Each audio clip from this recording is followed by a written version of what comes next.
Сәлем достар, бүгін A деңгейінің 525, 526 есептерін қарастырайық. Бөлуді орындаймыз. 525-сінің бірінші есебінде аралассан бұрыс бөлшекке келтіріп аламыз. Бөліміне 5, алымына 3-ті 5-ке көбейтіп 4-ті қоссақ 19 саны түседі. Бөлу 5,7-ні бұрыс бөлшекке келтіреміз. Бөліміне 10, алымына 5-ті 10-ға көбейтіп 7-ні қоссақ 17 түседі. Тең. Енді осы бөлуді көбейтіндіге келтірейік. 5-тен 19 өзін жазамыз. Көбейтілген 10-нан 57-нің кері саны 57-ден 10.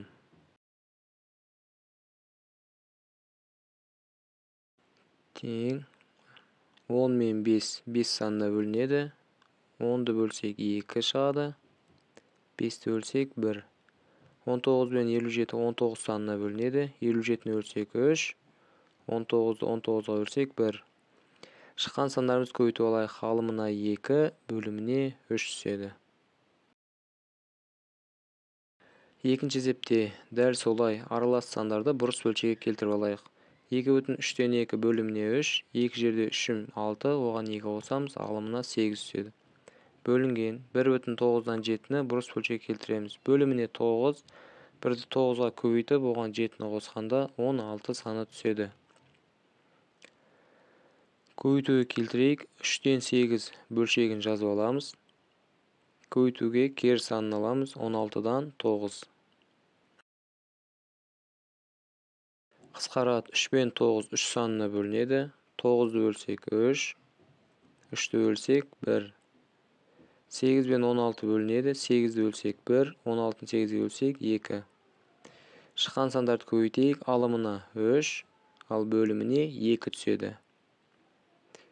2-ден 3 бұрыс бөлшек аралас санға келтіреміз. Жауабы 1,2-ден 1 саны шығады. Үшінші есепте 6,9-дан 5-ті бұрыс бөлшекке келтіріп алайық. Бөліміне 9, алымына 6-ны 9-ға көбейтіп 5-ті қосамыз. 59 саны түседі.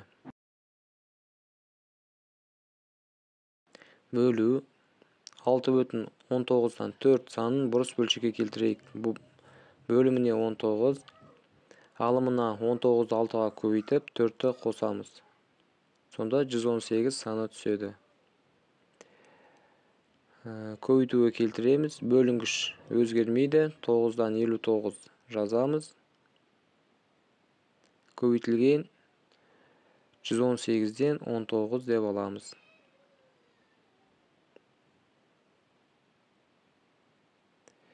Тең.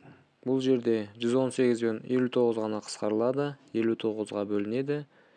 1-ден 118-ді 59-ға бөлсек 2-ден.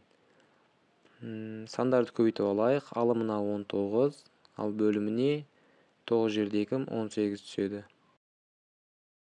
Бұрыс бөлшек аралас санға келтіреміз. Сонда есептің жауабы 1,18-ден 1 аралас саны шығады. Ары қарай төртінші есеп 5,7-ден 3-ті бұрыс бөлшекке келтірейік. Бөліміне 7, алымына 5 көбейтілген 7 қосылған 3. 38 санын түсіреміз. Бөлу 7,8-ден 1-ді бұрыс бөлшекке келтірейік. Бөліміне 8, алымына 7 жерде 8 56, оған 1-ді қосамыз, 57 саны түседі. Тең. 7-ден 38-ді жазып аламыз. Көбейту 8-ден 57 кері саны 57-ден 8.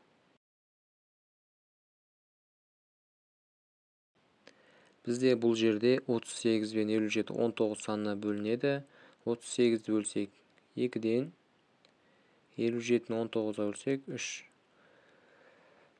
Шыққан сандарды көбейтейік. Алымына 8 жерде 16, бөліміне 7 жерде 3 21. Жауабы 21-ден 16 шығады.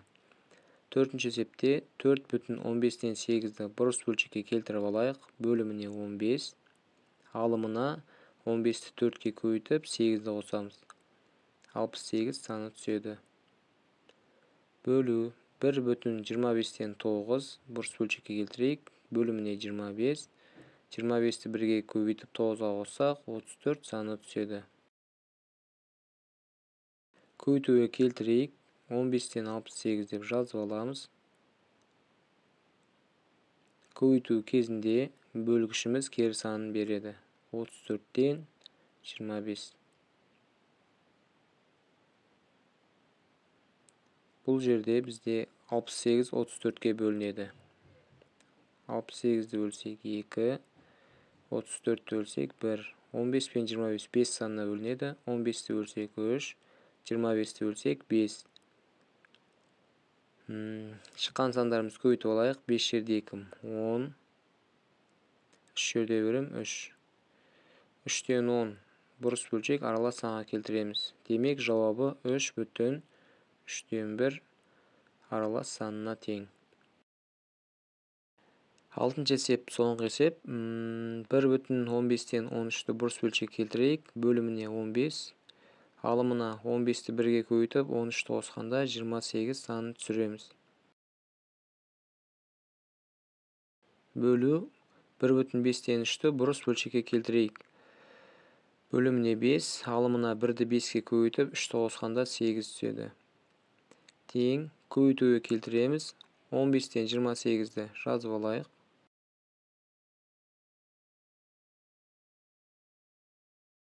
Көбейтуге келгенде 5'тен 8'дің кері саны бізде 8'ден 5'ке тең.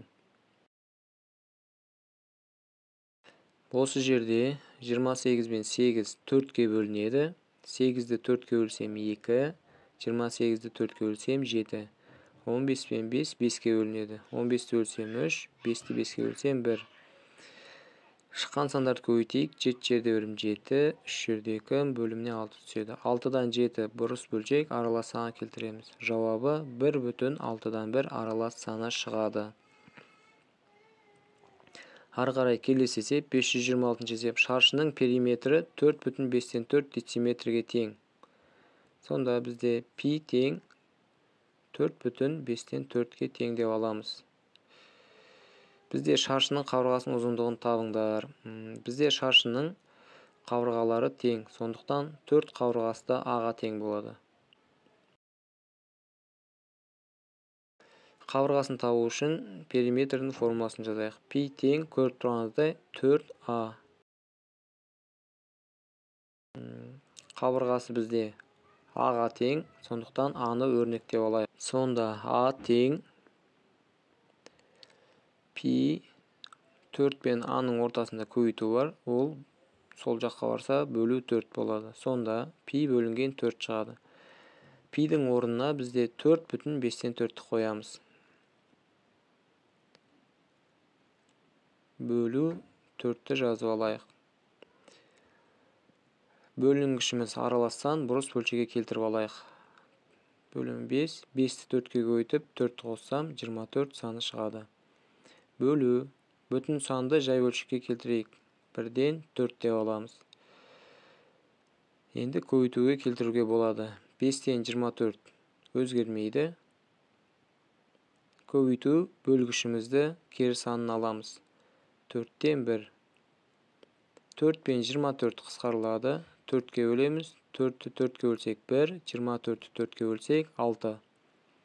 Алымдарын көбейтейік. 6 жерде 1, 6. Бөлімі 5 жерде 1, 5. Бұрыс бөлшек аралас санға келтіреміз. Сонда 1,5'тен 1 дециметр шығады. Сонда шаршының қабырғасының ұзындығы а тең 1,5'тен 1 дециметрге тең. Достар, видео ұнаса лайк басып комментарий жазуды ұмытпаңыздар.